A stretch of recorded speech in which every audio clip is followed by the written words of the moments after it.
So we're looking for propulsion for a spacecraft. We want to take that craft for very long distances without using a lot of power.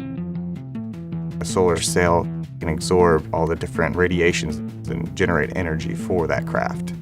And a composite boom enables a solar sail just by allowing it to be the support structure. It's rolled up and it can be telescoped out up to 56 feet long depending on the size of your cube satellite.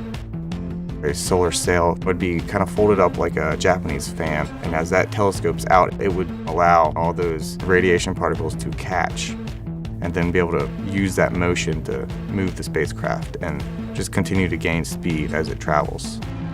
Right here behind me, we're looking at our 56-foot oven that we use to cook deployable composite boom structures.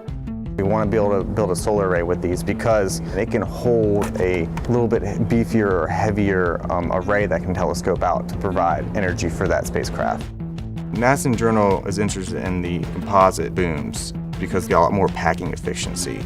You can send a really large structure, very long structure in this small package, like a cube satellite. A CubeSat design is very small, really light. They can be launched up there at a very low cost. So more colleges and projects that don't have a lot of funding can put different kinds of instruments on here and explore. So it's really all about the low cost.